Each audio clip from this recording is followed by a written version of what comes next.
And now, ladies and gentlemen, our host for this year's award ceremony, the world's own pirate cat, Mr. Kevin Culp.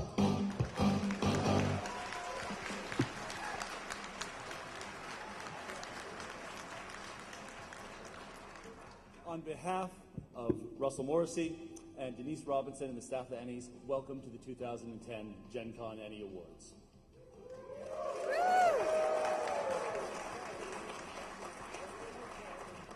Before we get started, I'm going to start with a little bit of administrivia. The first thing is to mention, please turn off your cell phones and pagers. Look, everybody's moving. In addition, as the announcement just said, I'd like to thank our sponsors, Indie Press Revolution, Drive-Thru RPG, GenCon, and ENnie World as well as all the Dream Dates who are here. You guys help make this possible year after year. Thank you so much.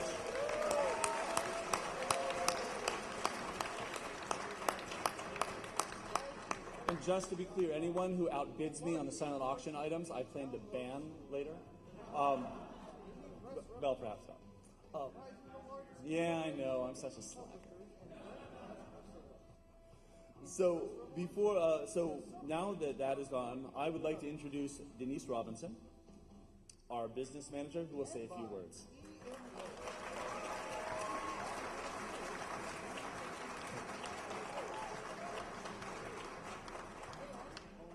Hi, y'all.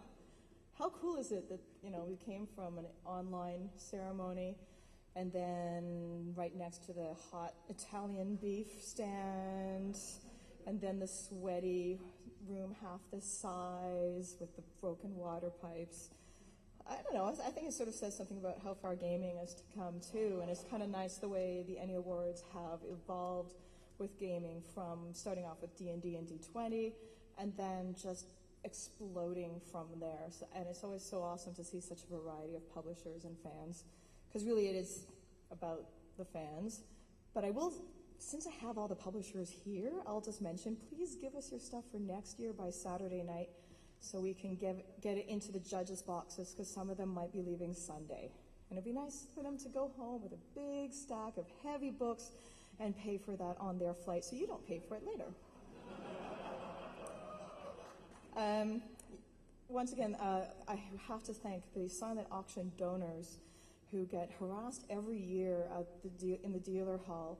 But we've got a great lucha mask, as well as some Mexican ginger beer, and for a Nacho Libre lot. So thank you for everybody who contributed. Please, no penny sniping. If you want to bid on something,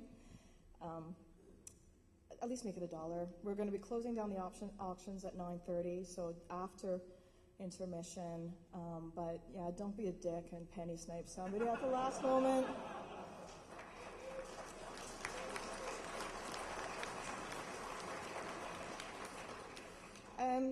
I was asked to make an announcement that tomorrow night there's going to be the Mythic Party, which is an oil spill cleanup benefit.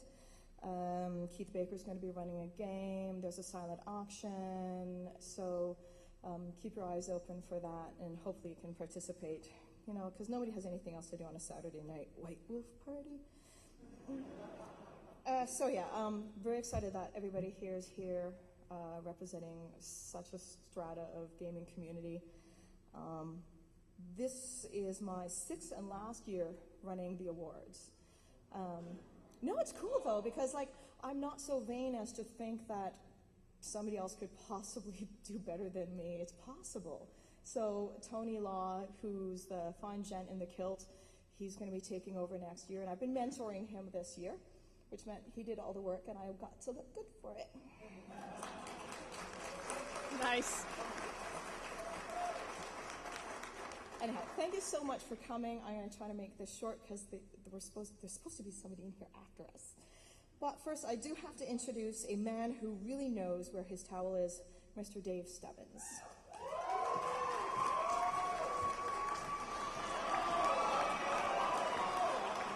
Hello, gamers. You thought Look this at was your a family friends. feed. Now back to me. Now back to your friends. Now back to me. Notice anything? Practically none of us are buff like Isaiah Mustafa. Most of us are pasty pale, soft, and overweight. That's because while he's pumping iron and working out, we're grabbing swag in the convention center and saving the world from unspeakable evil. Sanity check! But I do know something that would make every one of you look more sexy and irresistible. A GenCon ENnie Award. Giggity. Can you have one? I don't know. How about the next best thing? You can purchase and use any award-winning material in your game, as that will set you apart from the common gamer and note you as a gamer of distinction and exquisite taste. So come on, be the GM your players want you to be. I have a snack. Let's be brutally honest, I can't top that. You don't want that. See what a bar does? That's what a bar does.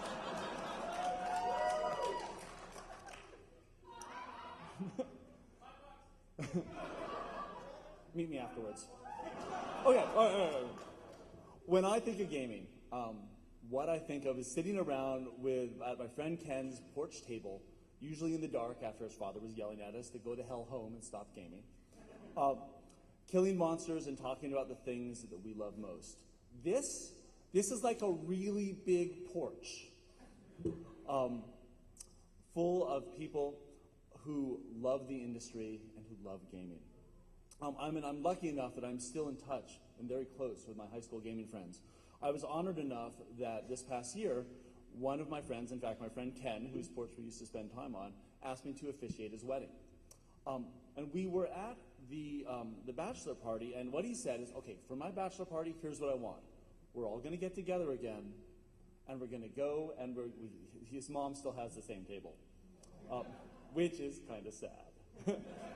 And we're going to go, and we're going to spend the night playing Expedition to the Barrier Peaks with our old dice and all the characters. And his fiance said, "You guys are nerds. I'm hiring you a stripper to show up." And this is absolutely true, and I kind of wish it wasn't. All I could think of was, do you think she'll play the cleric?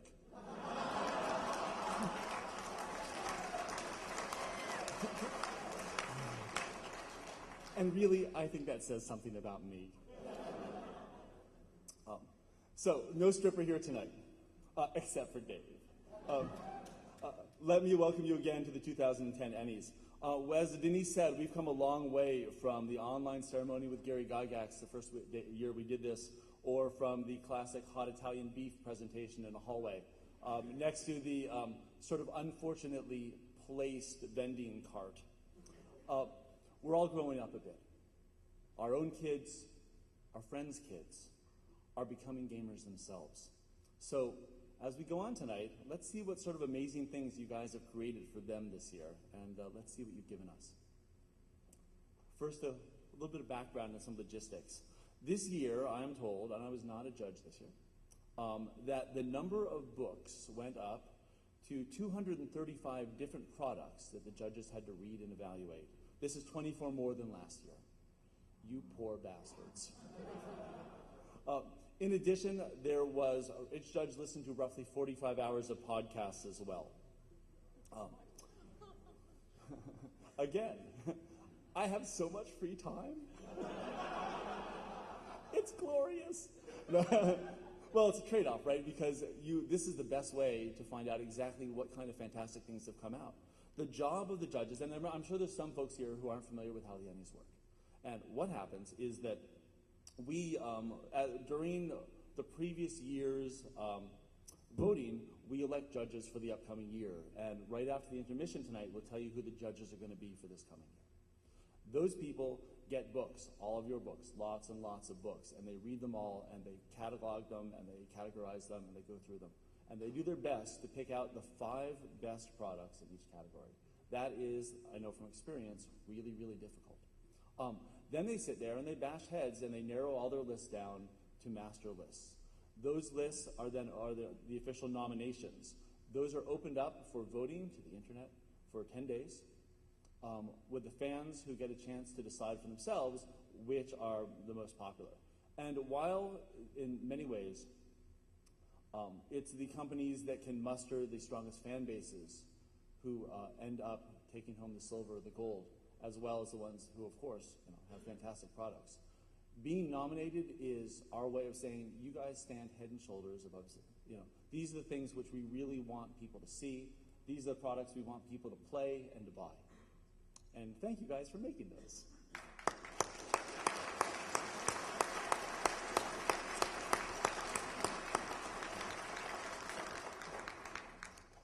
So, I'm going to ask that when we start going and start doing the awards, people only clap after all the nominees are mentioned, because we're going to run down through the 5 or 6 nominees, and you can give a short clap after each one if you want to, whatever. But hit them with applause afterwards, and then we'll invite up the silver and the gold winners. In addition, when the winners come up, we would love it. Make sure you introduce yourself. By the way, I'm Kevin, just so we're clear. I'm setting up precedent here. Hi, everybody. But we really want to make sure that we recognize the people who are creating the games and that everyone else has a chance to know who they are. So be sure to introduce yourselves. And take a second, and if you want to, tell something interesting or something funny about the creation of whatever it is that you've been nominated for. Not too long, of course, but and we'll be out of here promptly at 10 o'clock. We know where your priorities are.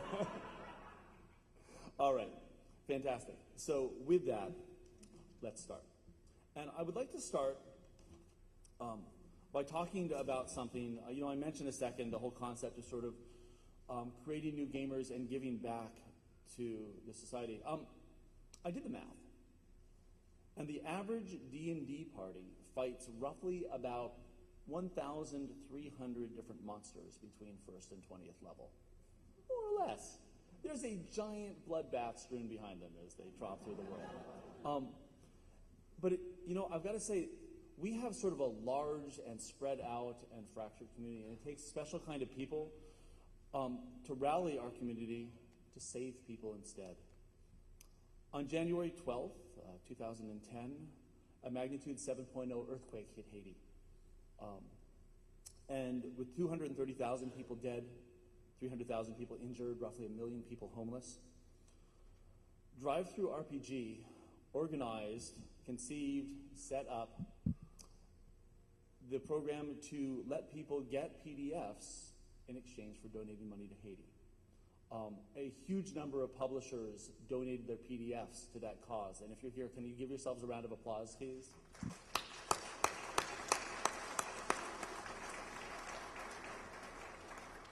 $178,900 was wired to Doctors Without Borders.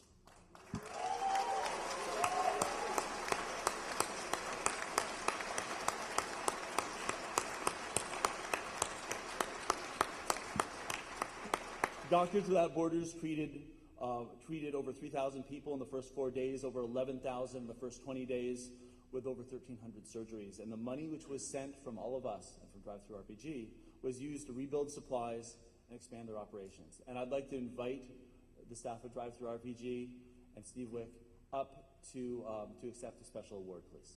Well, thank you very much. I'll say a quick thanks to Matt and Sean, who worked with me on the team at Drive-Thru, and James Matthey, and all of our tech folks and customer service folks who couldn't make it to the show, but who were instrumental in January when we had a wee bit of spike of traffic on our site.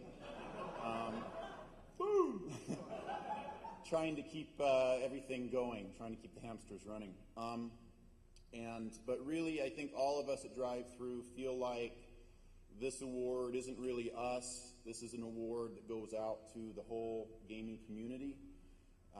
And because we had a very short deadline to work with, and a lot of publishers who wanted to take part simply didn't have the opportunity because we had a tight deadline for participation, but still over 90 publishers donated their creative output to this bundle, and over 8,500 gamers responded and purchased And being able to wire that money so quickly to Doctors Without Borders was just a wonderful thing.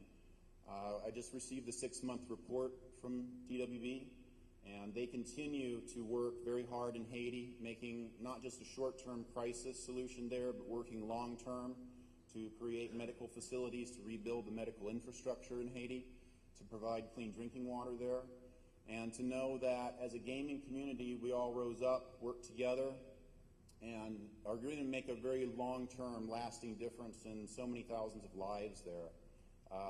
It's a really gratifying thing to have been witness to. We, as a gaming community, get together and we slay a lot of imaginary beasts. It was really nice to see how we could come together and slay a real-world beast as well. Thanks, everybody, for participating.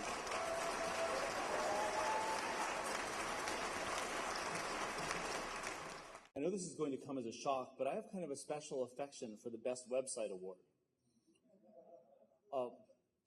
I remember very clearly back when I just started gaming and reading letter columns in the Dragon and thinking, oh my God, there's other people out there who play. And my excitement when America Online first had its D&D chat room and little D&D center. I don't know if any of you guys remember that. And I think that really underscores the importance of community building, where suddenly when you find yourself exposed to other people who either love or hate the same things you do, and getting a chance to take their work and build on it. The nominees this year for Best Website are the D20 Pathfinder SRD.com, Epic Words, Obsidian Portal, the Pathfinder Wiki, and Pen and Paper Games, with an honorable mention going to Hexographer.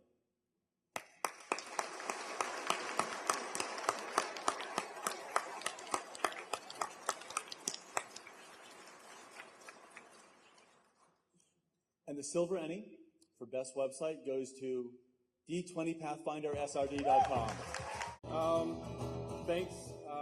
D20PFSRD is obviously, I don't know, everybody should know the Pathfinder SRD. It's fan-maintained, fan-built. We're always looking for more people, and so this is my big public cry for more help. If anybody wants to help, man, just come on and help us out. We got lots of stuff we can do, and that's about all I can say. Thanks, everybody.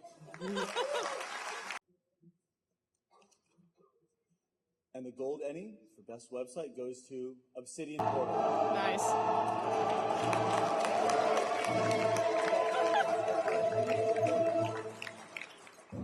So my name is Micah, and I'm just in from the Wastelands, so I'll make this quick. This award goes to all the people that make Obsidian Portal great, and that's not me. I make it run, and the people that make it great are the ones that put up all the content, all the characters, and the campaigns.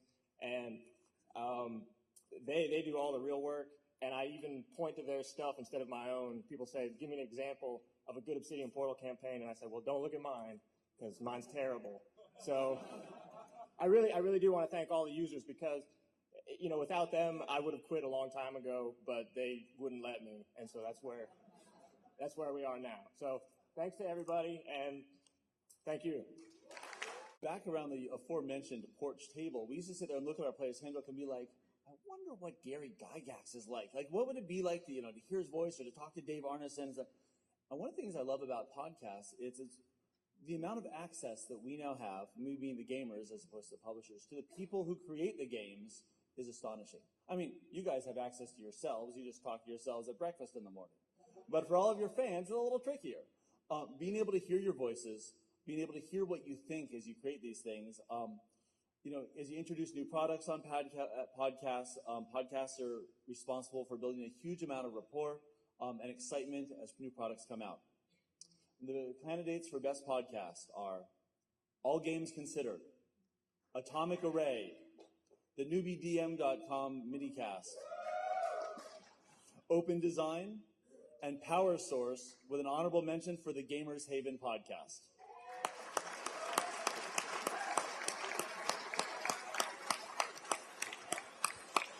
Very nail-biting. And the Silver ENnie for Best Podcast goes to All Games Considered. Okay, I'm a little better prepared this year than I was last. I definitely want to thank, first of all of our listeners, everyone who voted. Mags, Carol, Ben, Steve, everyone who's helped out with the show in the last year. Definitely want to recognize all of our fellow podcasters, especially the ones here tonight, and well, we look forward to seeing who won. So.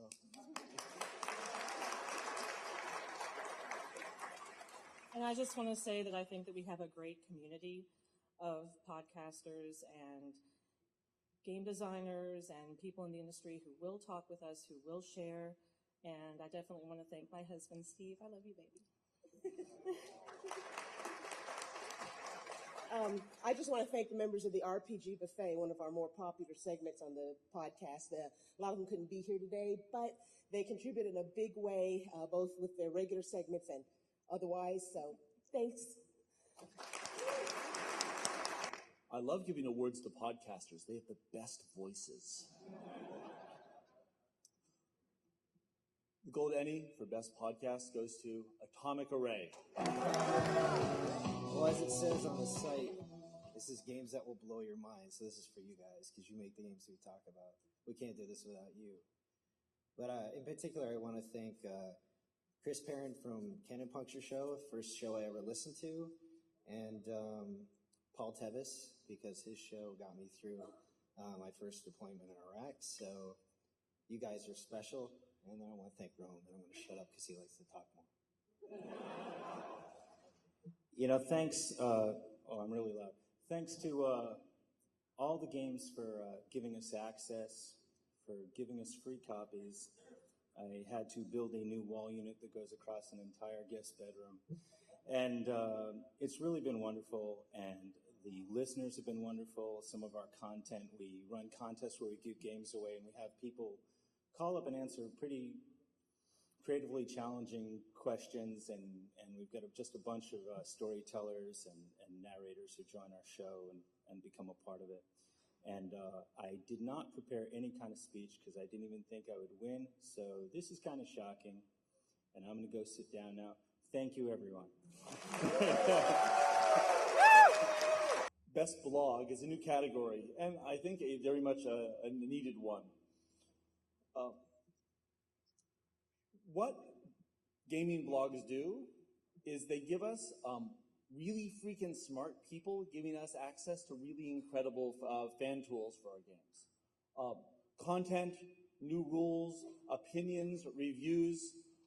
I know that personally, and this again is kind of pathetic, but I'm currently running 2 campaigns and playing in another 2. And they've all been made much, much better by the gaming blogs which are out there. Finding a passionate, interested audience drives the blogs which we're about to mention up to the best that you can find. And those blogs are Critical Hits, Gnome Stew, Kobold Quarterly, NewbieDM.com, One Geek to Another, with honorable mention to Sarah Dark Magic.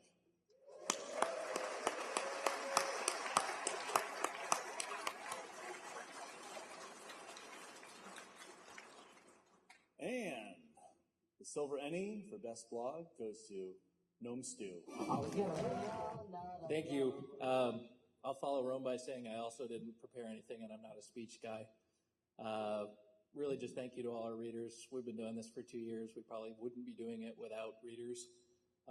We need more than our moms to keep going.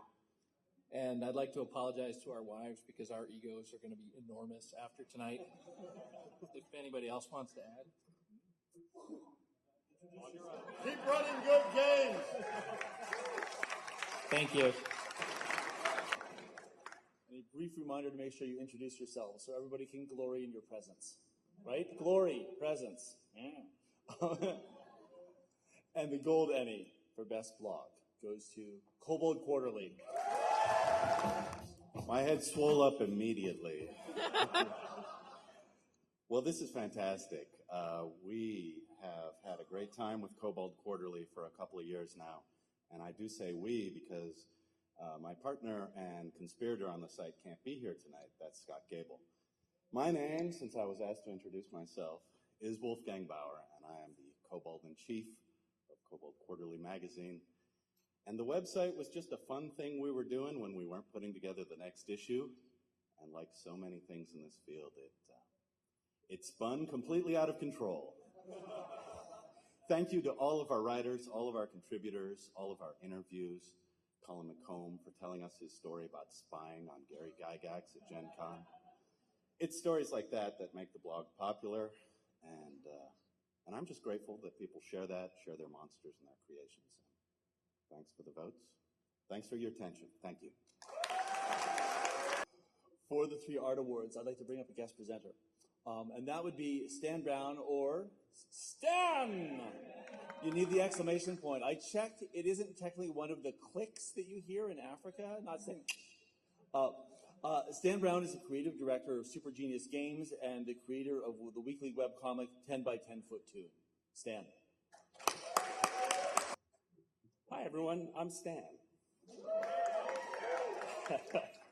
So I've been involved with art in a lot of different ways over the years. I started out as a graphic designer. I've been a creative director and an art director. I do cartoons from time to time, and I'm really happy to be able to present these because I can tell you from my own experience that this stuff is really freaking hard. And despite any success I've had, I'm nowhere, and I'm in awe of all the people whose names I'm going to be reading, and all the people I know who submitted who might have been on this list and missed by just about that much. So, for Best Cover Art, we have Eclipse Phase, Catalyst Games Labs, and Posthuman Studios. Pathfinder Bestiary, Paizo Publishing.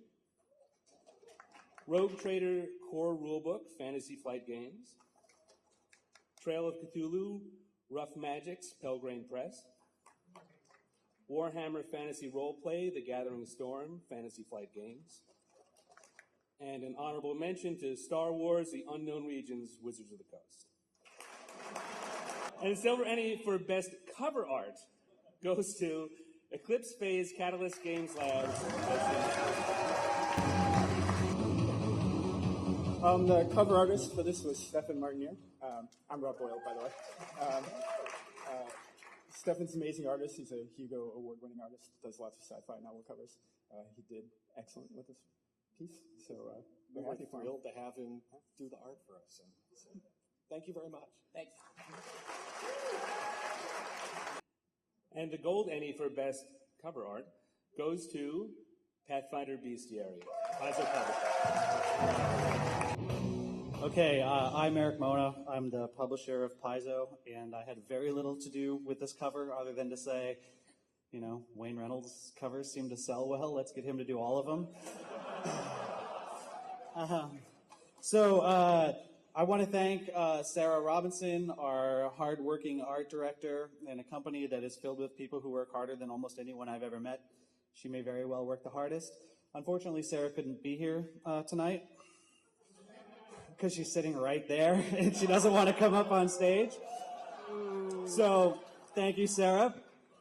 And thanks especially to Wayne Reynolds. The reason he's actually, or one of the reasons he's not here at GenCon today is that we stole him as a guest for our own con, PaizoCon, and he could only come to America once. And at PaizoCon, he said that, he said, what people don't actually know is that I don't actually know what I'm doing. And I think he's obviously wrong. So apparently so do you, and thank you, thank Wayne, and thanks Sarah. Best Interior Art. Our nominees are Escape from Tentacle City, Willow Kalechik. Pathfinder Core Rulebook, Paizo Publishing. Rogue Trader Core Rulebook, Fantasy Flight Games. Shadowrun 20th Anniversary Edition, Catalyst Games Labs. Warhammer Fantasy Roleplay, Fantasy Flight Games, with an honorable mention to Hero 6th Edition from Hero Games.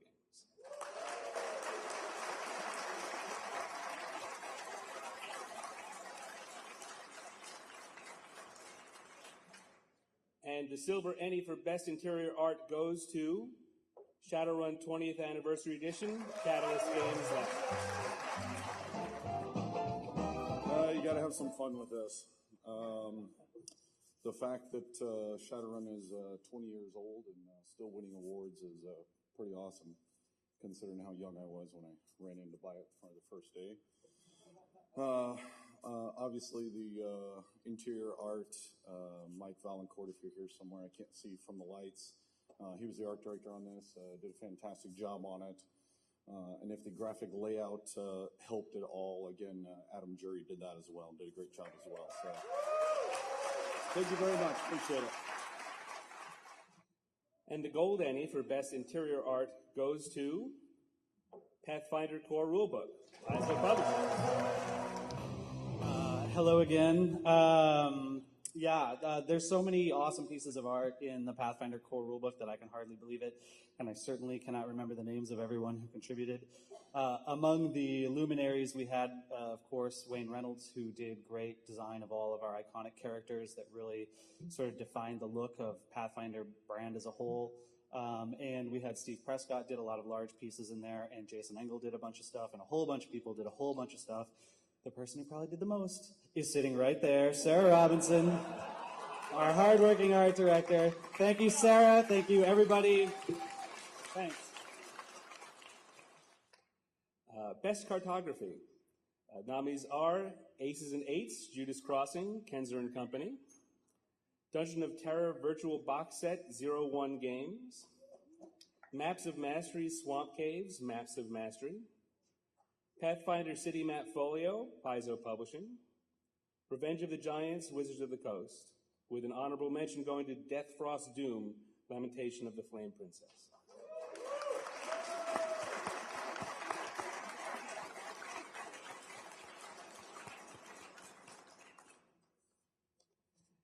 And the silver ENnie for Best Cartography goes to Aces and Eights, Judas Crossing, Kenzer and Company, who appear not to be here. But they did a really good job. It's mine. And the gold ENnie for Best Cartography goes to Pathfinder City Map Folio, Paizo Publishing. Hi, I'll be brief. Thank you again to Sarah. And thanks to Rob Lazzaretti, who does an incredible amount of the cartography in all of our Pathfinder products and really contributed a lot to this one and what made it really special. Thanks for all the people who voted for us, and thanks for sitting through another of my acceptance speeches. Thank you. So, some of you may know this, some of you may not care. One of the things that I do when I'm not doing gaming stuff is I'm involved in the Big Brother, Little Brother program. And I was lucky enough to be matched this year with a little brother who's 12 years old, who's originally from Sierra Leone in Africa, and who has never gamed before in his entire life. When he first came to this country, he didn't like to read a whole lot either until he finally tried one book that hooked him. Then he decided it wasn't that bad, and he read more. And now, like when we go out, the first thing he says is, "Can we go to the bookstore?"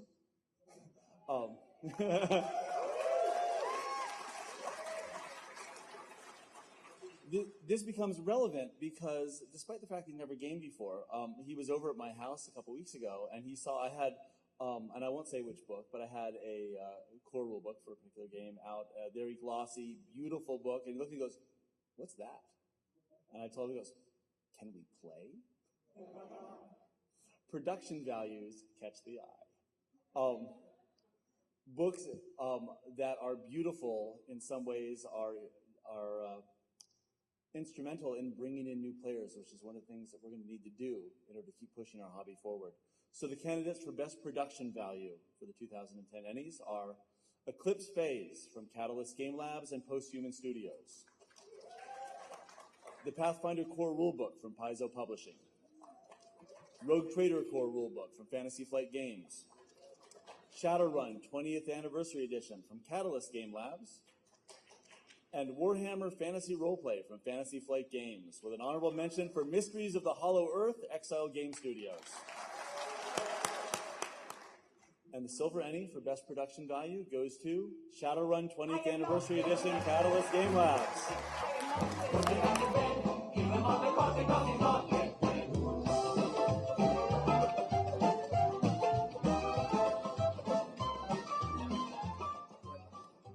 First of all, if they break into song next time, that'll be the best award yet.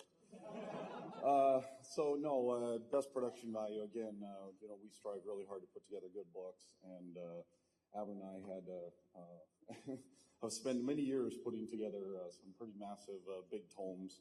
I tend to overwrite, and it was a great time putting this one, helping do this one together, and thanks.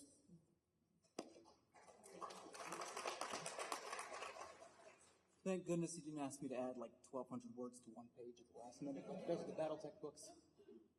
Shadowrun's a kick-ass game. It was an honor to work on the 20th anniversary. Thank you all. And the gold ENnie for best production values goes to Pathfinder Core Rulebook from Paizo Publishing. Hi, everybody. I'm Jeff Alvarez, VP of Ops for Paizo. Thanks. And this award really goes out to all the great printers we use and to Sarah Robinson for making our products look so good. So thanks, everybody. The first D&D fiction I can ever remember reading was Gord the Rogue by Gary Gygax. The second D&D fiction I ever remember reading was Dragonlance. And I'm afraid that actually Margaret Weiss has a lot to answer for. Because, and I'm not talking about Kenders in this particular case.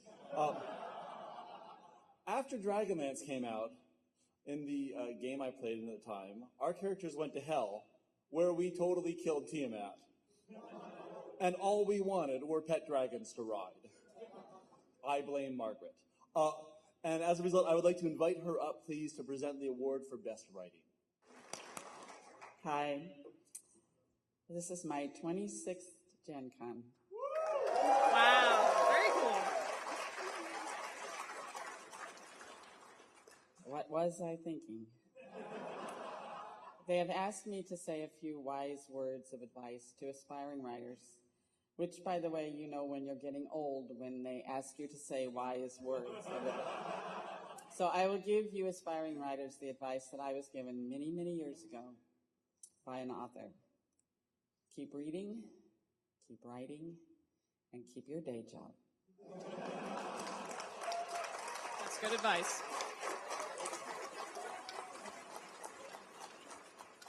The Best Writing Award nominees are Eclipse Phase, Catalyst Games Labs, and Posthuman Studios. Fantasy Craft, Crafty Games. How We Came to Live Here, Galileo Games. Kerberos Club, Cubicle 7. Victoriana 2nd Edition, Cubicle 7. Honorable mention, Colonial Gothic, Rogue Games.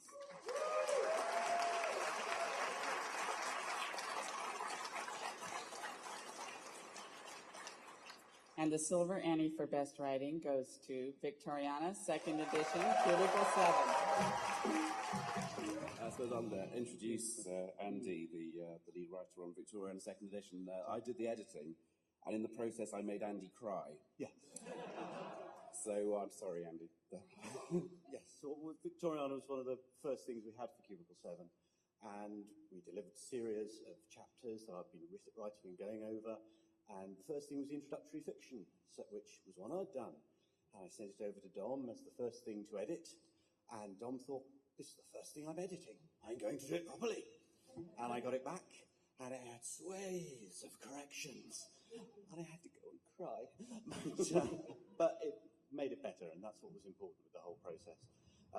So we would like to say a thank you as well to the guys who did the original first edition Victoriana, which is John Tuckey, Scott Ryman, a series of authors without which we wouldn't be here because we wouldn't have that idea in the first place. And of course, all the writers for Victoriana we've had since and who worked on the second edition with us. It's been a very collaborative process, and we've been very lucky to work with a phenomenal team for this game as well. So, Thank you very much. And the Gold ENnie for Best Writing goes to Eclipse Phase, Catalyst Game Labs, and Posthuman Studios. Go for it. Well, I don't know. Making up crazy shit and putting it on paper and have people enjoy it. I think that's kind of what this industry is about. So it's kind of an honor to win this. There are some authors who aren't on stage with us who deserve the recognition too. John Sneed, Lars Blumenstein, Davidson Cole. These guys, we all did an excellent job. So, and I wanted to say it's amazing that we got this given the competition, some of the other excellent writing out there, and the fact that we basically made a game where we got to talk about giant habitats made out of bacon and octopi. So. Thanks, guys. And thank you, Pathfinder, for not being nominated. We do this stuff because we believe in it. We think SF is important, and it's really great, not just for us, but for SF to get a nod for this. Because this is the literature of now, it's the literature of the future, and we want to give people a toolkit for expressing it and telling their own stories about it. So thank you very much. Well, we'd like to especially thank Michelle Lyons and Diane Gelman for editing our work after we wrote it. Thank you. A couple of years ago, I don't know how many people remember this, but back there was an April Fool's issue of Dragon, way back when, 1980s, when they reviewed the game Spawn of Fashawn. Anyone remember that? It was the best review ever. The game was just eviscerated, and it was hilarious. And I read this at the time, and I couldn't. You can go back. There's also a fantastic review of the game on RPG.net. And I read it at the time, and I couldn't believe it was a real game. And for years, I haunted the secondhand game stores here at GenCon, desperately trying to get a copy, being put on waiting lists, couldn't find it. So, with the power of the internet at my control, I tracked down the author and called him one morning, as it turns out, when he was in the shower,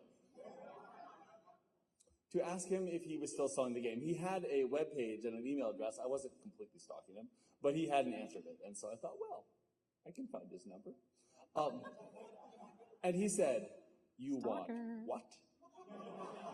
Now, you have to understand, this game had the best rules ever. I have it under very good account that Monty Cook does a hilarious reading of these that leaves people on the floor in laughter. And so, in a game where, in fact, the description of one round of combat lasts about 3 pages and needs a calculator, this is the only game I know of where you can have actually protruding iguana eyeballs that can look around corner as a normal, non-mutated human. And that is how I know good rules from bad rules. The ENnie nominees for best rules this year are Atomic Highway from Radioactive Ape Designs, which may be the best company name I know of. Bash Ultimate Edition from Basic Action Games. Diaspora from VSCA. Hero 6th Edition from Hero Games. Wild Talent 2nd Edition from Cubicle 7. With an honorable mention going to Earth Dawn 3rd Edition, Player's Guide from Red Brick LLC. And the Silver ENnie for best rules goes to Hero Games, Hero 6th Edition from Hero Games. I'd like to thank Fred Hicks, who did the layout for this. And I would like to kind of put this in the memory of Andy Matthews, our art director for many years, who passed away a couple of years ago. And thank you all very much. I think any of you who know me know how much I love the hero system, so I'll just say thank you and let us proceed to the drinking as quickly as possible. With the gold ENnie for best rules going to Diaspora from VSCA. Hi. Unfortunately, the VSCA guys were unable to be here tonight, so they asked me to accept this award for them. So, and for Brad Murray, C.W. Marshall, Toff Dyke, and the last guy, Brian Kerr. Thank you very much. Every once in a while you look at something and you say, seriously, you're giving that away? Whether it's proof of concept, free playtest, in order to build word of mouth, or simple generosity. The category for best free product is a great one. And the candidates this year are Advanced Player's Guide Playtest from Paizo Publishing. Combat Advantage number 15 from Emerald Press. Lady Blackbird from 1-7 Design. The Warrior's Adventure Game by Stan for HarperCollins Children's Books. And Wayfinder number 1 from Paizo Fans United. With an honorable mention for Hexographer from Inkwell Ideas. And the silver ENnie for best free product goes to Lady Blackbird from 17 Design. I may not have anything to do with Lady Blackbird, but I have played it. And I am part of the indie design community.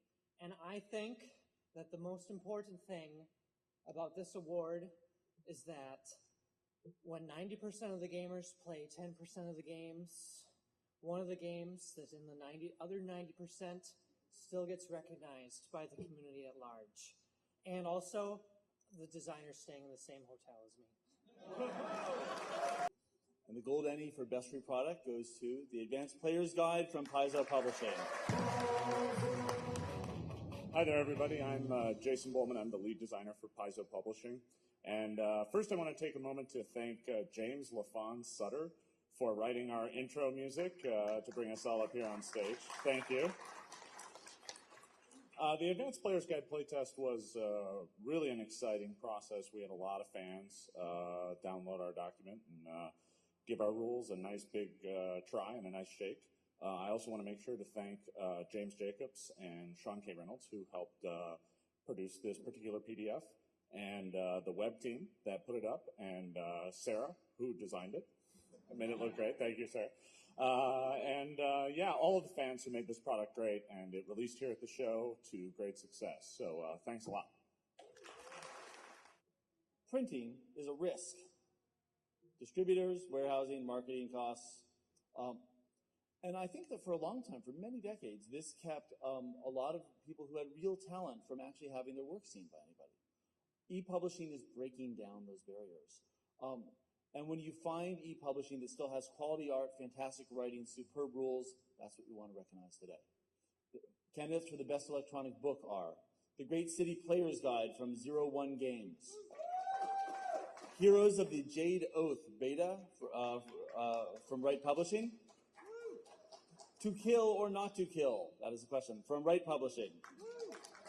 Pathfinder Society scenario number 29, The Devil We Know Part 1, Shipyard Rats, from Paizo Publishing, and Shambles, from A Terrible Idea. With honorable mention from Fayfolio, The Unseelie Court from Illuria Publishing. And the silver ENnie for best electronic book goes to The Devil We Know Part 1, Shipyard Rats from Paizo Publishing.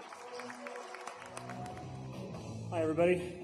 I'm Joshua Frost. I'm Paizo Publishing's events manager, and I'm also the campaign coordinator for Pathfinder Society Organized Play. That's our organized system that we run. Quickly, I want to thank two groups of people from Paizo Publishing. First and foremost, I want to thank the editors. That's Christopher Carey, James Sutter, and Judy Bauer, who take the rough work that we produce and turn it into something better. And I also want to make sure to thank Sarah and Crystal, who works for Sarah, who do a really good job laying this book out. But mostly I want to thank the GMs, the players, and the coordinators for Pathfinder Society Organized Play. When we launched, I think, 24 tables 2 years ago in that first slot at GenCon, I didn't have any idea how big that was going to get. Now, 2 years later, I've run over 200 tables in the last 2 days, and it's really turned into something great and something that I'm incredibly proud of. So this award isn't for me. This award isn't for Paizo. This is for the GMs, for the players, and for the coordinators. Thank you. And the gold ENnie for best electronic book goes to The Great City Player's Guide from 01 Games. All right. Woo! Yeah, so Tim Hitchcock was actually going to take this, but Josh has him slaving for him right now. So I'm accepting this for Mario, who apparently Italy is way too far to fly for the Gen Con. And the rest of the Were Cabbage crew who worked on it. Go Were Cabbages. Anyone else?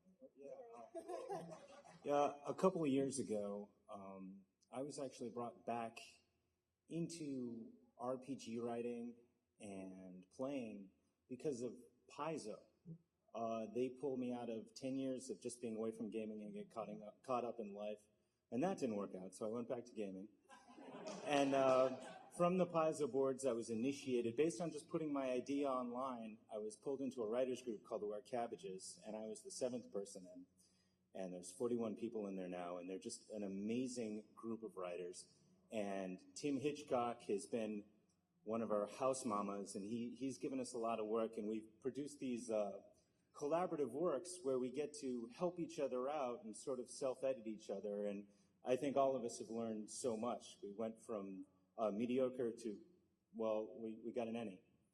So go wear cabbages and obey the slaw. Yeah.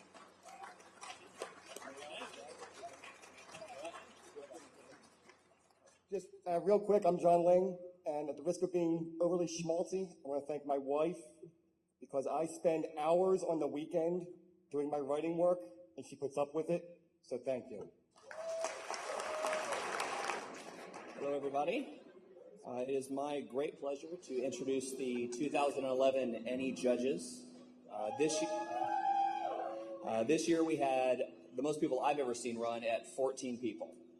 Quite a bit. We had over 2,200 people vote, so it was a great turnout. This year we actually have 3 new judges and 2 returning judges from last year. If you are here, I would ask that you, if I say your name, that you please stand up and let everybody see, wave to the crowd. Okay, as far as the 2 returning judges, we have Mark Green and we have C.W. Richardson. And I know he is here somewhere. There he is. As far as the 3 new judges, we have Tracy Mackenzie, James Serrano, who I also know is here, and last but definitely not least, Will Upchurch,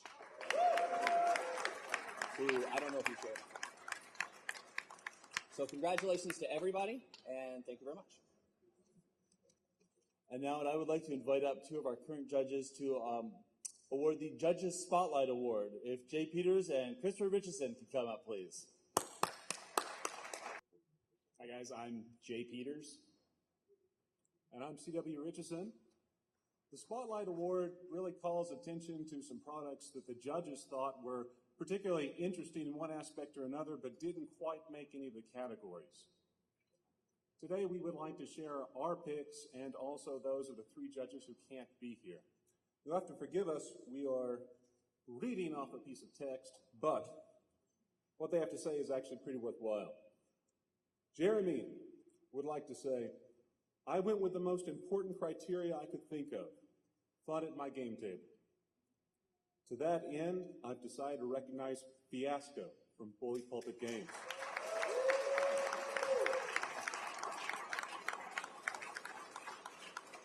It's the kind of game that makes you want to stop reading and start playing. In my case, it took a group of people who barely knew each other and had us playing and laughing together for nearly 4 hours without any hesitation or awkwardness. I don't know that there is a better test for a role-playing game.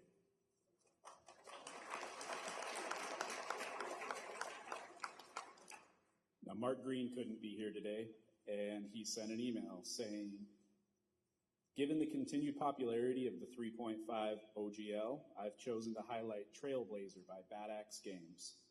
Trailblazer is a very useful set of suggested rules that can be applied to almost any 3.5 derivative game from Dungeons & Dragons to Pathfinder. It includes an insightful look at the spine of the OGL, providing commentary on the hows and whys of the mechanics behind 3.5.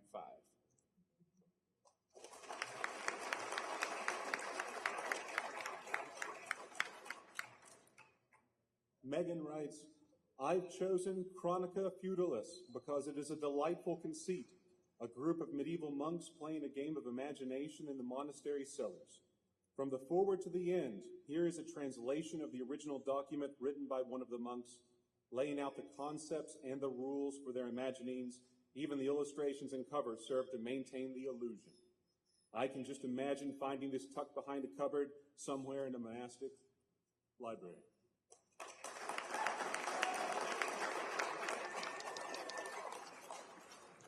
Now, my pick this year is Ancient Odysseys, Treasure Awaits by Précy Intermedia. Two things I'm very strongly behind are getting kids involved in the hobby and having a very simple set of mechanics that power a very complex sort of set of options. I took this game to MISCON, the local convention in Missoula, and when I saw a little kid pick up the box and he had that same sort of excitement that I got when I looked at my first box set, and after the play session he told me that he was going to run a game for me next year, I knew I had a winner.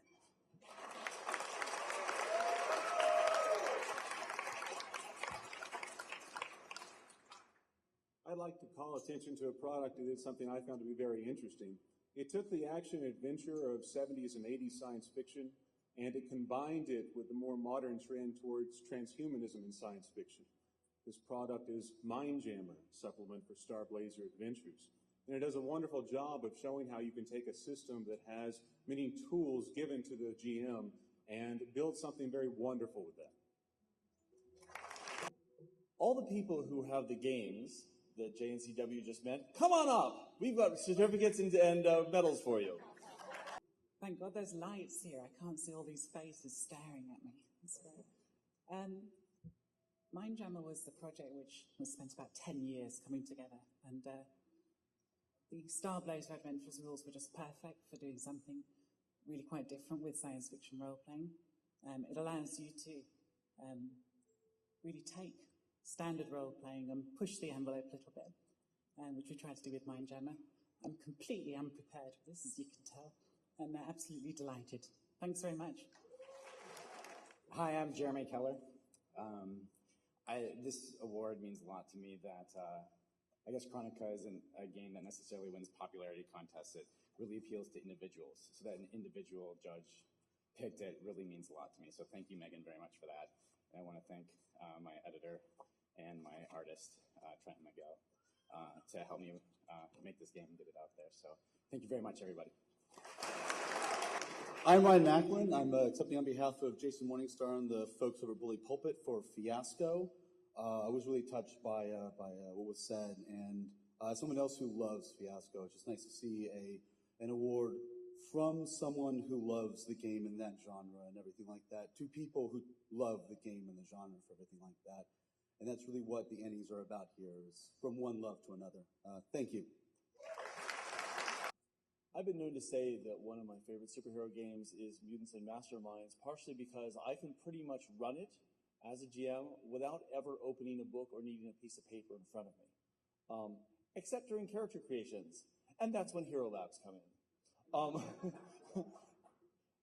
The best aid and accessory are the tools we use to make our games more fun, to make them run more smoothly, or to be able to hand our players things or show them things that are just really, really cool. And the candidates for best aid or accessory are the Battlegraph Dry Erase Boards from Longtooth Studios, Campaign Coins, King of the Castle Games, and Paizo Publishing. And you'll notice they're in the silent auction. Gaming Paper from Gaming Paper. Hero Lab version 3.6 from Lone Wolf Development. And the Pathfinder GM screen from Paizo Publishing, with an honorable mention for a Song of Ice and Fire's narrator kit from Green Ronin. And the Silver ENnie for best aid or accessory goes to Gaming Paper from Gaming Paper. Thank you so much. My name is Eric Bauer with Gaming Paper. I should thank my wife. She might watch this. I love gaming, and you guys make that possible. You put out the products that get played on Gaming Paper. Thank you. And thank you so much for this. This is just terrific. I'd also like to thank Stephen Shandy. He's been very supportive through all of this. And yeah, that's it. Thank you. Good night. And the gold ENnie for best aid or accessory goes to the Pathfinder GM screen from Paizo Publishing. Hi there, everybody. Creating a good GM screen is kind of like ordering a pizza for 5,000 people, and you have to pick the toppings before they start eating it. So you get a lot of people who are like, that's not what I wanted on there, and that is what I wanted on there. And so I'm really glad to find out that this has been so well received. I want to thank Sarah Robinson, of course, who did fantastic graphic design on this particular screen. I also want to thank Jeff Alvarez, who spent a great deal of time wrestling with our printer, getting this product just right on nice, heavy board game stock and making it a really nice, fantastic, solid project. So thanks. Thank you. So I have a confession to make. All of you people, everybody, who can paint a beautiful miniature or draw a really beautiful and evocative map, I hate you. I hate you so much. Or more realistically, I envy you, because that's not me. And this was brought home the other day when I was helping a friend move, and he said, "Oh, I got an old box of minis. You want them? I don't want them." I'm like, "Sure." And he handed me his old box of old Ral Partha miniatures from way, way old. And I'm opening through it, and I look at it, and there's a picture of Monster Mini, but I don't know if you guys remember, there used to be a ad for Frosted Mini Wheats with a two-headed giant in it, where one head, said, "Crunchy wheat, nicely sweet," and they both say "Frosted." We used to take the Ral Partha Eden miniature and do this to our DM constantly. We didn't get out much.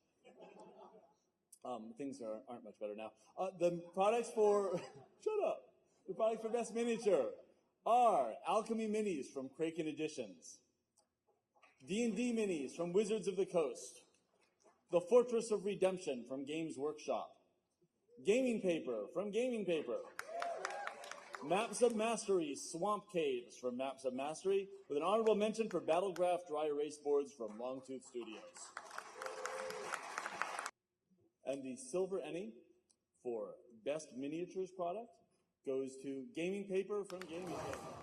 Thanks again, Eric Bauer from Gaming Paper. You said to say maybe a funny story. When we were sending this back and forth to the printer to get the 1-inch squares, it honestly took about 4 tries. And for all the amazingly creative people who are here, who put out such cool products, thank you for leaving Gaming Paper for me. And thanks again. Have a great night. And the Gold ENnie for the Best Miniatures product goes to D&D Minis from Wizards of the Coast. I'd like to accept this award on behalf of Peter Lee. He's the minis guy. He's going to be very excited about this because he's the guy, when we get the sets of minis in the office, everyone's very excited about their opening their sets. And he's the guy, though, he'll line up all the minis and just kind of look at them like, you could have been so much better, So, Peter, you're doing a great job. They couldn't be better. Thanks, everybody, and thanks, Peter. Thanks a lot. So, for years, we've had the Best Regalia category. And we're really sick of people saying, "What's regalia?" Justifiably so. So it is now, from now on, and will forever be, the Best RPG-related accessory. Yes.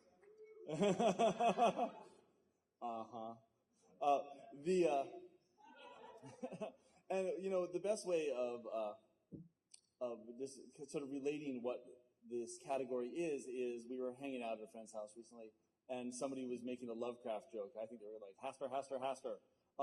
And someone else there goes, "What's a Haster?" And then now I could just hand them a copy of Cthulhu 101. Best RPG-related accessories are items which are sort of not game aids, but which show off aspects of role-playing games. And the candidates are Battletech, 25 Years of Art and Fiction from Catalyst Game Labs. Buried Tales of Pine Box, Texas from 12 to Midnight. Cthulhu 101 from Atomic Overmind Press. Grind from Privateer Press. And Three Dragon Ante, Emperor's Gambit from Wizards of the Coast, with an honorable mention for Best of All Flesh from Elder Signs Press. And the Silver ENnie for Best RPG-related accessory, or as the slide's about to say, regalia, said Battletech 25 Years of Art and Fiction from Catalyst Game Labs.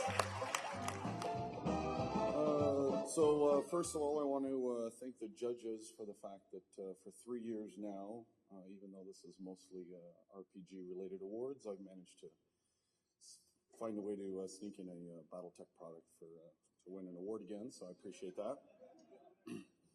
And second, I want to thank Jason Swetcher, who helped compile and get the stories together.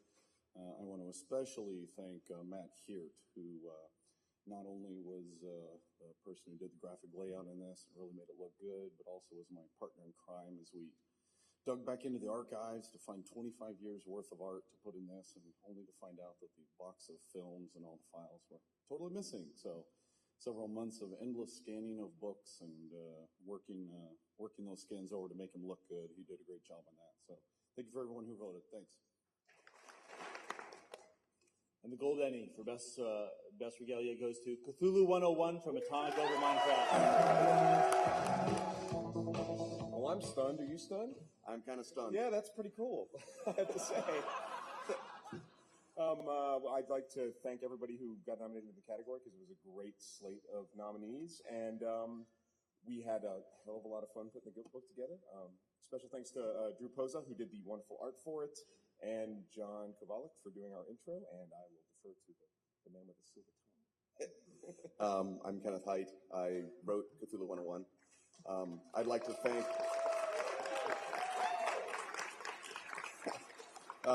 thank H.P. Lovecraft for making it much easier for me to look good so far in my career. I'd also like to thank everyone who ever came into the Source Comics and Games in Minneapolis, or St. Paul actually, and asked Jerry Korrick which Cthulhu book they should buy. Absolutely, and we should like to dedicate this award to Jerry Korrick, who has had some health problems lately, who runs Adventure Retail, who you may have bought stuff from in the hall, and you should all send out your good vibes to him because he is on the mend, hopefully, and was not able to join us this year. I can't remember the last time I did see him working far too hard, and to be fair, working with his employees far too hard at this show. So please think good thoughts for him, and man. Yeah, right. Anyway, it's because everyone kept asking Jerry that he said, Ken, why don't you write something I can have in the store that will tell them the answer? So I don't know how much of that I got done, but I'd like to thank Jerry for having the idea in the first place. So this does go out to Jerry, and thank everyone who voted in the ENnies, and especially who voted for us. So thanks a lot. And of course, Photogin. I'm going to call up Mike Selenker from Lone Shark Games to present the next couple of awards. I've known Mike since 1992 when we were at an RPGA convention, and he needed a ride to Boston. And when he got in my car, I'm like, who is this guy? And when he got out of my car, the other time, I'm like, I got to find out who this guy is. And we've been friends for the last 18 years. Mike Selenker. Wait, who are you again?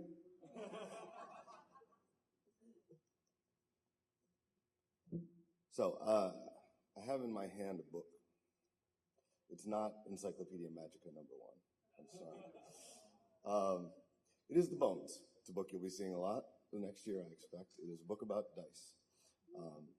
And in this book, many great authors, including Ken and lots of other folks, have written great books or great essays about dice that are not about dice at all. My essay is about how I wrote an episode of The X-Files. And so, or a very, very small part of The X-Files, I should say. And I was asked after I mentioned it that if I would read it aloud. And so I thought a benefit for oil spill relief seemed like a pretty good idea. So in fact, I will be doing a dramatic reading of this tomorrow at the Mythic Party, if they'll have me. So please come to that because it will be a lot of fun.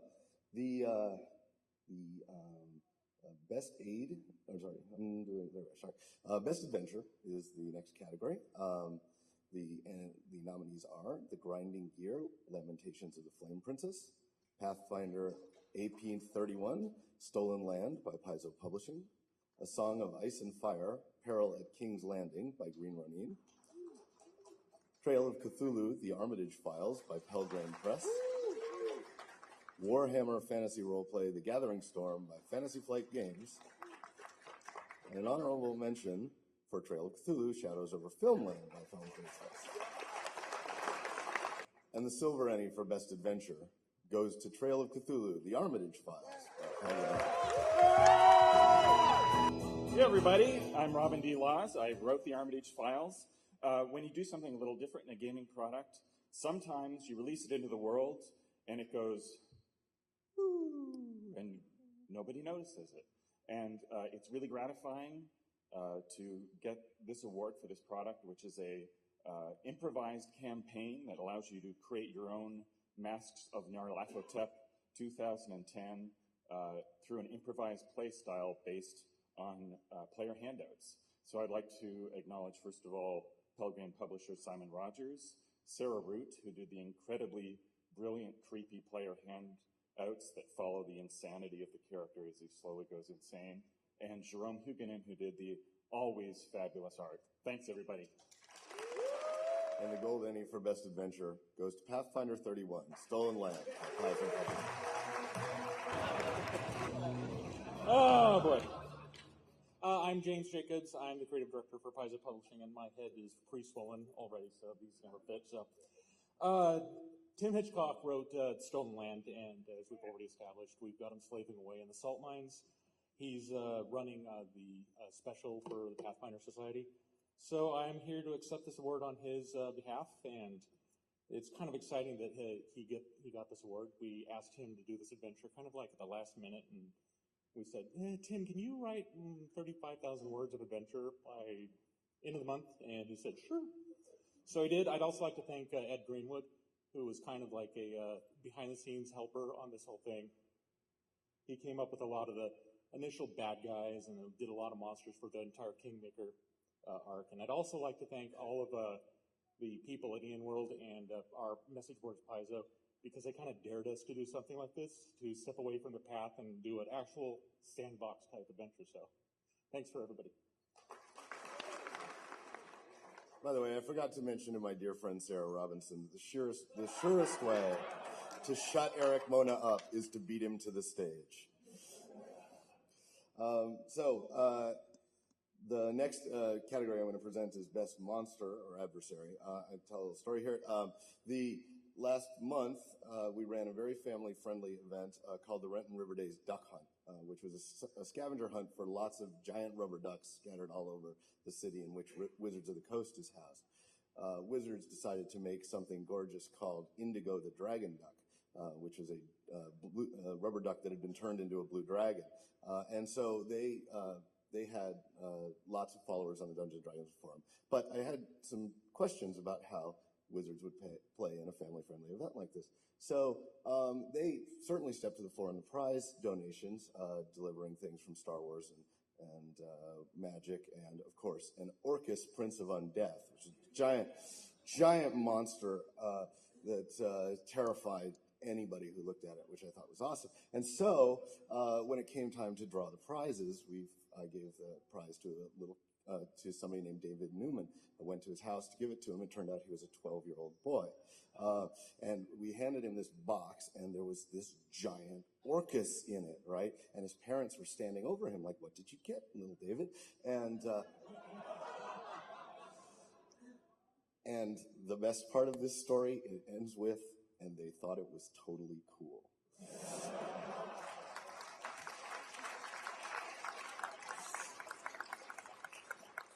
All right, the Best Monster Adversary nominees. Aces and Eights, Rustlers and Town Folks from Kenzer and Company. Hellfrost Bestiary by Cubicle 7. Pathfinder Bestiary by Paizo Publishing. Pathfinder Classic Horrors Revisited by Paizo Publishing. And Supernatural Guide to the Hunted by Margaret Weiss Productions. With an honorable mention for the Fey Folio, The Unseelie Court from Illyria Publishing. And the Silver ENnie for Best Monster or Adversary goes to Pathfinder Classic Horrors Revisited by Paizo Publishing. Hey everybody, I'm Wesley Schneider. I'm the managing editor over at Paizo Publishing. And really, I just wanted to thank James Jacobs and Rob McCreary, my co-authors on this project, and really everybody who likes their fantasy with a healthy dose of horror in it. Thanks everyone. Come back here. The Gold ENnie for Best Monster and Adversary goes to Pathfinder Bestiary from Paizo Publishing. Hey everyone, thanks again, and thanks to everybody who worked on this project, the dozens of authors, James, Jason, our entire development staff, and all those GMs out there playing Pathfinder who know that monsters are the coolest parts about being GMs. Oh, and Sarah for being... Sarah Robinson, everybody. Sarah Robinson, ladies and gentlemen. We made a lot of really cool monsters, but Sarah made this book absolutely gorgeous. Thank you. So I'm a systems guy. I'm not really a settings guy. I mean, I think they're great, but I can't write them. But for some stupid reason, Wizards decided to put me on the Forgotten Realms reboot for 3rd edition because they thought that having somebody like me on it wouldn't ruin it. And so we got a tremendous amount of praise for that product. It was a great job by Rich Baker and his team. And Rich was so excited when we got an email that said, from a fan, who said it was best Forgotten Realms ever. It was gorgeous, and so forth. And Rich was kind enough to send it around to the rest of the team and let us know. And so, of course, I responded, well, that guy's going to be pretty disappointed when he finds out we killed Ilminster. Then I went to lunch. It was a long lunch. Got back and noticed that the fan had been CC'd on the email that had been sent to me. And of course, reply all is the only button I know. So that was the moment when I was banned from the email system to the outside world from Wizards of the Coast. I'd already been banned from the phones, though, for referring to the acquisition of TSR by Wizards of the Coast as the consolidation of Satanism. So it was amazing they let me out of the building at all. The best setting nominees are the following. Day After Ragnarok by Atomic Overmind Press. Goblin Markets by White Wolf Publishing. Kerberos Club by Cubicle 7. Judge Dredd, Mongoose Publishing. Rome, Life and Death of the Republic by Cubicle 7. An honorable mention, Shadowrun Seattle 2072 by Catalyst Games Labs. And the silver ENnie for best setting goes to Rome, The Life and Death of the Republic by Cubicle 7. Thank you all very much. I'm accepting this award on behalf of our publishing partners, Salafdar Games. We did the print production on the game, but very little the development. So thank you to them and congratulations to them. Thank you. And the gold ENnie for best setting goes to Day After Ragnarok by Atomic Overmind. So I forgot to introduce myself before. I'm Hal Mangold. I'm Atomic Overmind Press. Despite the fact that I write "we" in a lot of emails, it's me. And I have to say that Ken had me at, and then Truman flew the Trinity device into the snake's head. First and foremost, I'd like to thank Shane Hensley for being very generous with his intellectual property, and Darren Watts for being even more generous. And when I was telling him about this property I was writing for Savage Worlds, he said, "When's the Hero version coming out?" And I said, "As soon as someone who knows Hero writes the Hero part." And he said, "Well, I'll do that." So it's been great for both settings, for both systems rather, and I couldn't be happier with that, with our system partners who did all the heavy lifting as always.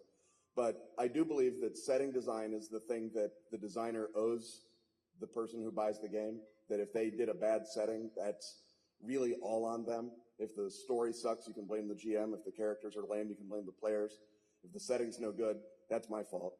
So I'm really, really glad that you guys agreed that this was a pretty good setting. And thanks to Hal for wanting to publish it. Thanks to our artists. Thanks to the guy who did the awesome cover. It's just amazing to have this award for this product. I'm extraordinarily thankful and grateful, and you guys rock. Absolutely. I would just like to thank Jeff Himmelman for the cover and Mike Perry, and I am blanking on the other artist, and I hate myself for that right now. Yes. Yeah. For the interiors, and I would like to say that there are worse premises to base your company start on than, "Hey Ken, what do you want to write?" Thank you very much. Thanks again, guys. Thank you. 15 years ago, when GenCon was still in Milwaukee, I got married to my wife. Yes. Yvonne is not here today. Our 15th anniversary is on Monday. Some of you were there when it happened. And so if I can indulge you, I would like you to wish her a happy anniversary. That's why I have an iPhone. A happy anniversary, Mike and Yvonne, would be awesome. 1, 2, 3. Happy anniversary! That was awesome. She's gonna hate me. But it's worked so far. So that was my best supplement. These are the best supplements of the year. There's Lucha Libre Hero from Hero Games, Mysteries of the Hollow Earth by Exile Game Studio, Nobis the City States from Pantheon Press, Player's Handbook 3 from Wizards of the Coast, Rebellion Era Campaign Guide from Wizards of the Coast, and honorable mention is Cthulhu Tech Damnation View from Wildfire. And the silver ENnie for best supplement goes to Player's Handbook 3 from Wizards of the Coast. Bruce is actually mind controlling me. He's making me speak as his puppet, as the master of Sonics in 3rd and now 4th edition. I want to thank everyone, the design team, Bruce, Rob Schwab, Rob Hainso, Jeremy Crawford, who's here, who edited the book and made our words look great, and Steve Schubert, who's the developer and made sure it all actually worked. Thanks. And the gold ENnie for best supplement goes to Mysteries of the Hollow Earth by Exile Game Studio. So I'm Jeff Combos. I'm president of Exile Game Studio, and a few weeks ago, Mike Selinker stops me in the hallway at Origins and asks me if he can friend me on Facebook. Which is not unlike Batman asking the Blowfish Avenger if he can hang out sometime.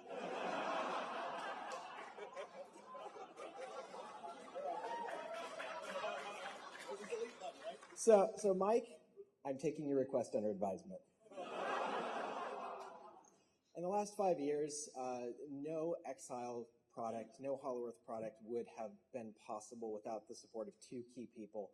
Melissa, who's a formidable editor, fear her, and Sechin, who his tireless efforts and aerodynamic hairstyle always keeps things moving. I also have to thank people who I can't really even call fans, they're friends, who continue to keep the game alive, moving, and just vibrant. So they also seem to like me enough to humiliate me publicly, so thank you, and Sechin.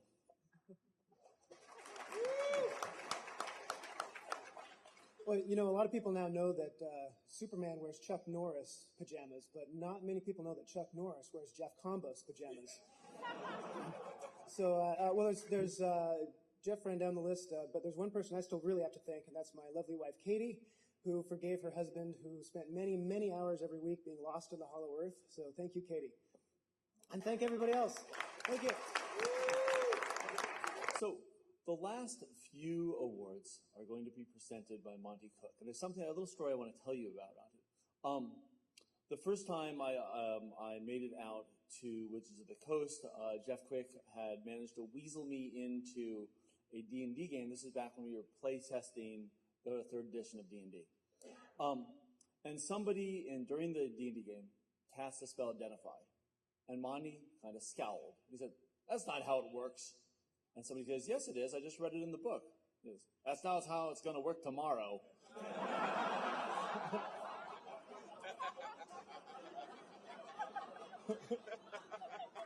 So, to award the last few awards, I'd like to invite Monty up to the podium. Thanks very much. So when I started working at TSR, years ago, one of the duties that we had, in addition to whatever our job was that we had to answer rules questions. And this was years ago, so they were coming in actually via real mail, not email. And so we would get questions like, my character just killed every god and deities and demigods. Does that mean I win? Or, my character has boots of striding and springing, and I'm going to cast haste on myself. Can I run so fast around the planet that I turn back time? Or one of my very favorites. The description of the spell Fireball says that it creates a pea-shaped ball of flame, and that goes out and explodes. Well, my older brother's character just forced my character to eat that little ball of fire. if I cast cone of cold down my own throat, will that counteract the fireball? So, now, we were always very good and would answer these questions as best that we could. But what we really often wanted to say was, dear sir or madam, on behalf of TSR Incorporated, we would like to revoke your status as a role-playing gamer. Please package up your books, send them to TSR Incorporated, Lake Geneva. Now, why am I saying all this? Well, I was online 10 years ago when the very first ENnies happened and thought it was the greatest thing ever, and I've supported the ENnies for these last 10 years, and I think it's amazing that it's gone on for 10 years. So I just wanted to take a minute to say to Eric, to Russ, to Kevin, to Denise, to the judges from past years, everybody who's ever worked on the ENnies, I can officially say that your status as gamers is now hereby irrevocable.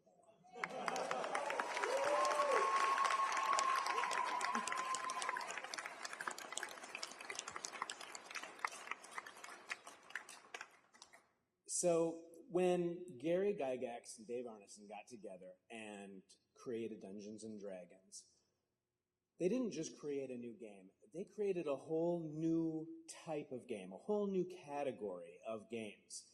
And, you know, when you get home tonight or when you get home after the convention, just think for a minute how profound that is and how amazingly cool it is that we get to walk a little bit in those footsteps and, you know, carry on the amazing tradition that they have, you know, put forth before we were ever able to come along and do our games. And so it's a great honor to be able to give the award for the very best game for this year. So those nominees are Dragon Age, Set 1, Green Ronin, Hero 6th Edition, Hero Games, Pathfinder, Paizo Publishing, Shadowrun 20th Anniversary Edition, Catalyst Games Labs, and Wild Talents 2nd Edition, Cubicle 7. With an honorable mention to Labyrinth Lord, Goblinoid Games. And the Silver ENnie for Best Game goes to Shadowrun 20th Anniversary Edition, Catalyst Game Labs.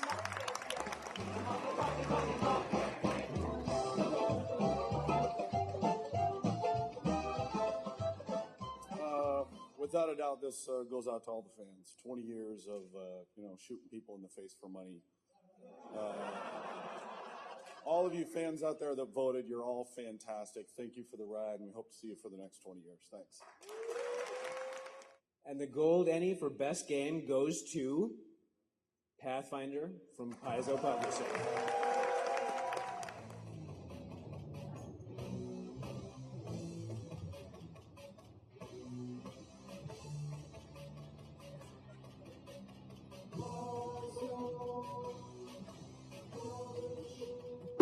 So, I only have one question.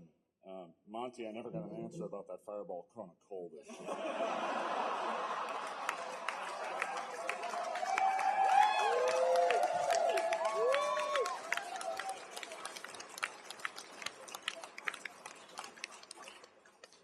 Wow.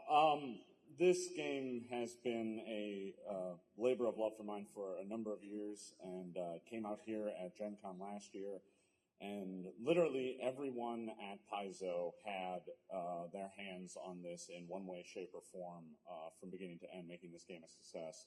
From Lisa and Vic and Eric, who believed in it from the get-go when it was just my crazy little idea, all the way to our fantastic customer service and Cosmo, who managed to make it here to the show.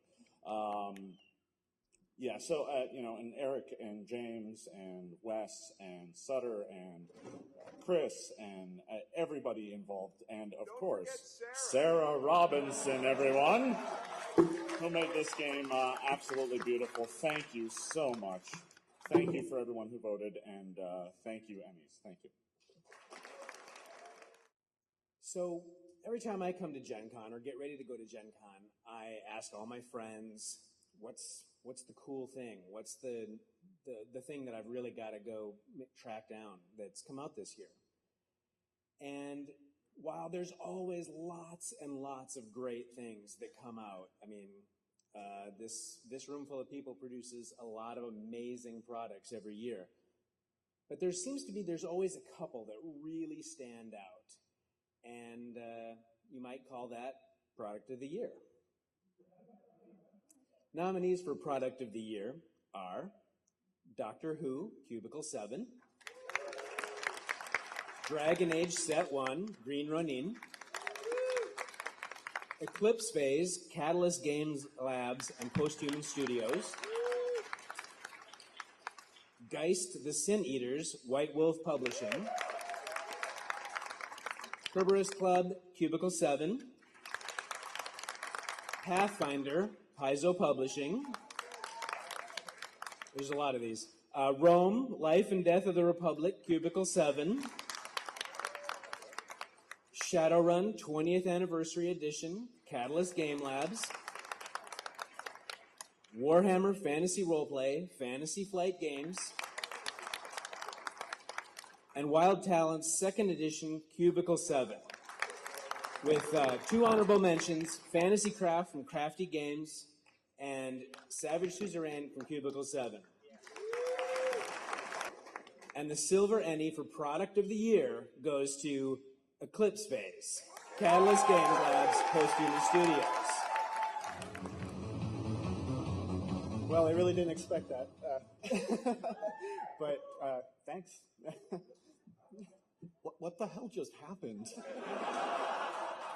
I think one of the things that we wanted to mention that we hadn't had a chance yet was that we took a chance with this game in releasing it as Creative Commons, which meant that anyone can get it for free, the full game and all of the supplements. And when we did that, people told us that we were absolutely crazy and that this would crash and burn. And we're here a year later, and obviously we didn't crash and burn, so. I'm Jack Graham. I'm one of the writers, and we should thank some of the writers who aren't here, especially John Sneed and Lars Blumenstein, who put a huge amount of work into this themselves. And we'd also like to thank our playtesters, our girlfriends, for putting up with our writing habits. And this is my 20th Gen Con, so awesome. Thank you.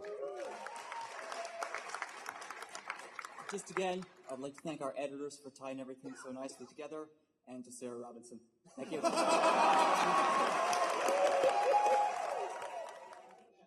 And the Gold ENnie for Product of the Year goes to Pathfinder from Paizo Publishing. You know, I knew we had a hit on our hands after this game came out, and about 3 weeks later, I was sitting at home, and the phone rang, and it was a fan who wanted to ask me a rules question at 11 o'clock at night. Of course, this fan was Lisa, our owner. So she's allowed. I want to thank everybody at Paizo. I also want to thank all of our fans who playtested this game to death before it came out in its alpha and its beta phase, and who have supported us every step of the way as we've tried to do the impossible and make this thing work. So thank you. Nice. I wanted to thank all the people Jason just thanked, especially the hardworking staff of Paizo Publishing, who made me oftentimes feel like the boss in Office Space, kind of being like, yeah, I'm gonna need you to come in on the weekend. So thanks for all the weekends. Thanks again to the playtesters, and thanks to everybody who has ever contributed in any way to the open gaming movement, from Wizards of the Coast, who created the open game license, to Green Ronin, who innovated the license and the use of the license, and everyone who's ever created a piece of open game content. I think it's interesting that in 2010, the two games that are up here for the product of the year both took huge, or what was considered huge, risks by doing a game completely open with 100% of the rules, content totally usable by other people, and pretty much all of it completely free on the internet. And, you know, it turns out it worked. So thank you, and thanks to the voters of the EN Worlders and Paizo.com people, and Jason. Yeah, maybe Jason. Yeah, Jason. I didn't tell anybody that I was going to do this, but I'm up here and I've got the microphone, so you can't stop me. When I see before me that I'm supposed to give the award for the best publisher, I don't know about you, but it seems rather ridiculous for me to be up here alone. I really think that my wife Sue ought to be up here with me, who's worked with me as my co-publisher for 10 years.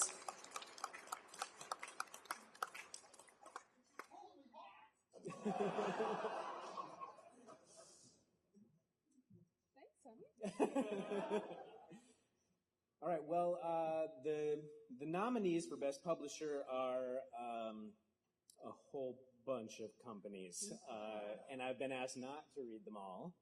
So let's just get to the awards. But a round of applause for all of Yes, you. absolutely.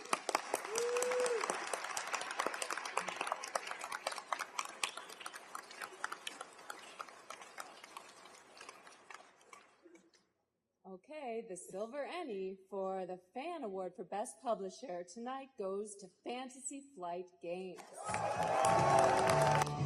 This is awesome.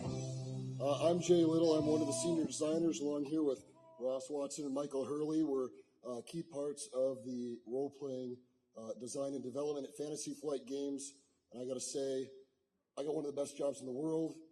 I get to work in an industry I love, creating games that I love, working with people that I consider my friends, creating games that people come back and tell me they have fun with. And it's hard to beat that. So thank you for the recognition. It's really an honor to be able to create games that people enjoy.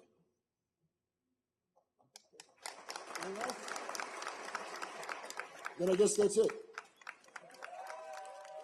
And the gold ENnie for Fan Award for Best Publisher goes to Paizo Publishing. Once again, thanks to James Sutter for the great music. James actually is a rock and roller, and he does this in his off time. And when he first came to Paizo, he had to make a decision. Do I want to be in the game industry or do I want to be a rock star?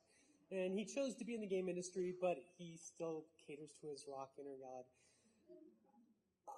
We're just absolutely flabbergasted with tonight. I would like to thank the fans. You know, without the fans, we wouldn't be a company. We wouldn't be doing this great job that we do every day.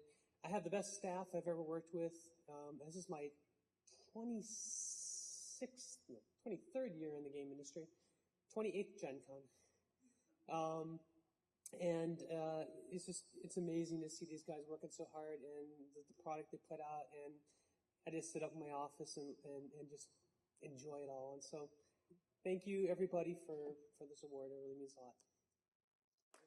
It's been a really crazy couple of years to go from, completely having to change our company's business model and wondering, if we were even going to survive, to standing up here, winning the Fans Award for Best Publisher. Is just been an amazing, oft terrifying journey. And, it's great to get the recognition for all the hard work. And speaking of hard work, I'd like to throw out another shout out to my incredible art and editorial staff, for the operations staff, for the financial staff, for the folks who put the books that you buy into boxes and the stores that sell them. Thanks to you guys, especially for paying for the food that goes in our mouths to keep us alive. We really appreciate that. And thanks to Eric Noah for starting EN World, for Russ Morrissey for continuing EN World, for all of the EN World members, and thanks especially for Denise Robinson for running this thing for the last 6 years. This is amazing that our industry is able to maintain such an awesome high-profile award ceremony.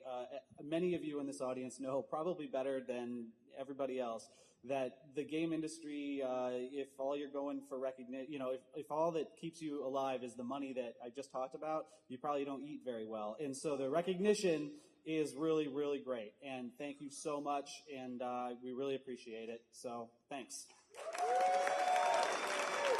Thanks so much for just letting me be a small part of what I think is just an amazing thing, and that's the ENnies. And thank you to Monty and Sue Cook. As I said earlier, we're all growing older. And our kids and our friends' kids are at the age now when gaming looks really fun. So I think a couple of years ago I challenged you to bring new people into the hobby. This year, do your best to give back. Support the people and the publisher whose games you love. Do your best to reach new people. And what I tell people is that if you don't really like the gamers who are around you, or if you want more people like that, do your best to create the gamers, the type of gamers who you want to game with. You play with younger kids and teach them what makes gaming so much fun. Buy, talk, play the games you love. And if we do that, we're going to be here for a very long time.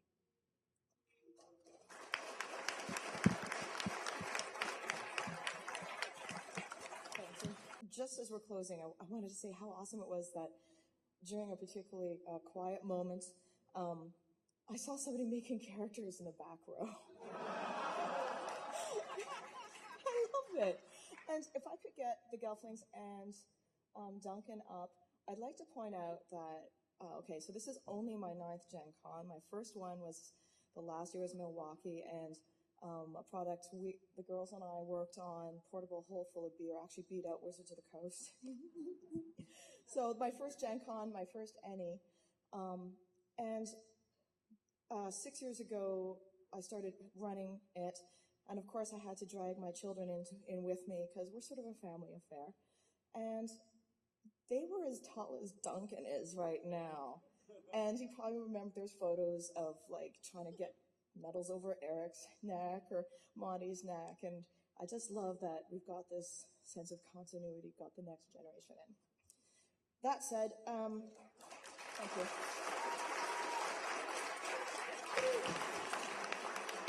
I probably won't see you next year because I'll be, not doing anything related to the ENnies if I can help it, and sunning myself on the beaches in Portugal. So, bye, y'all. Denise, if you could just stay here for just a second. We are deeply, deeply honored to have Denise as our business manager for the last 6 years, and are going to miss her terribly.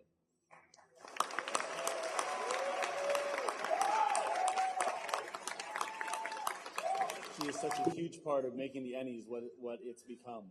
And speaking of which, I am tremendously honored to have the opportunity to be here and babble at you guys for 2 hours. Thank you so much. We'd like to acknowledge Russell Morrissey as the owner, Denise as our outgoing business manager, Hans Cumming as our submissions coordinator, who did fantastic work, Tony Law, our assistant business manager and our business manager for the coming year, and the 2010 judges, Mark Green, Jay Peters, C.W. Richardson, Megan Robertson, and Jeremy Ware, who read 35,000 pages.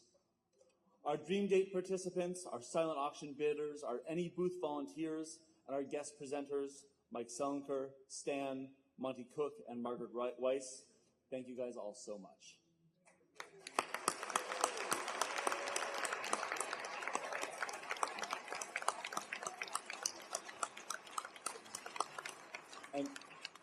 And finally, I'd like to thank Eric Stearns, who is our sound engineer, Christine and Jen Robinson, our awards presenters, Carlos Smith, our photographer, Duncan Law, our awards presenter, Claudio Pozes, who designed our logo, Jeanette Legault, who was our GenCon event staff, and the Westin Hotel catering and event staff.